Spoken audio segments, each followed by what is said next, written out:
الحمدللہ رب العالمین والصلاة والسلام علی نبینا محمد وعلی آلہ وصحبہ اجمعین، اما بعد۔ سامعین کرام، دروس توحید میں آج کے درس کا عنوان ہے شرک میں مبتلا ہونے کی پیشگوئی۔ صحیح مسلم شریف کی روایت ہے، اللہ کے نبی جناب محمد رسول اللہ صلی اللہ علیہ وسلم نے فرمایا کہ اللہ تعالیٰ نے میرے لیے زمین کو اس حد تک سمیٹ دیا کہ میں نے اس کے مشرق و مغرب کو دیکھ لیے۔ میری امت کی حکومت وہاں تک پہنچے گی جہاں تک زمین مجھے سمیٹ کر دکھائی گئی، اور مجھے سفید چاندی اور سرخ سونا دو خزانے عطا کیے گئے، اور میں نے اپنی امت کے لیے اپنے رب سے دعا کی کہ وہ عام قحط سالی سے اسے ہلاک نہ کرے، اور ان پر کوئی ایسا بیرونی دشمن بھی مسلط نہ کرے جو انہیں تباہ کر کے رکھ دے۔ میرے رب نے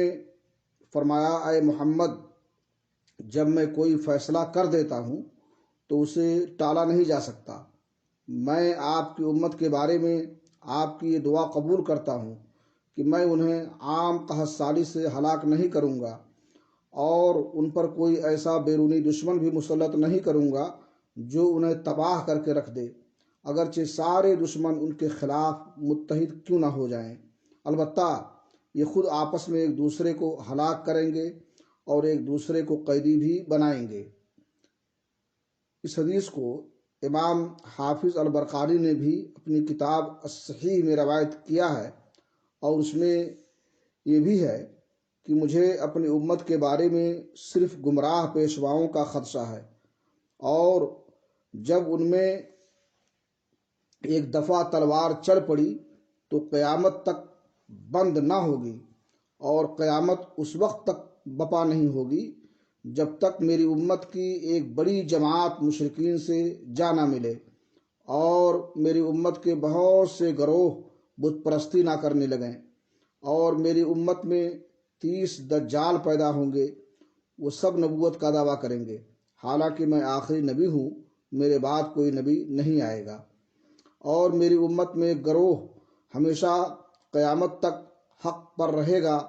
اور ان کی اللہ تعالیٰ کی طرف سے مدد کی جائے گی، اور ان کا ساتھ چھوڑنے والے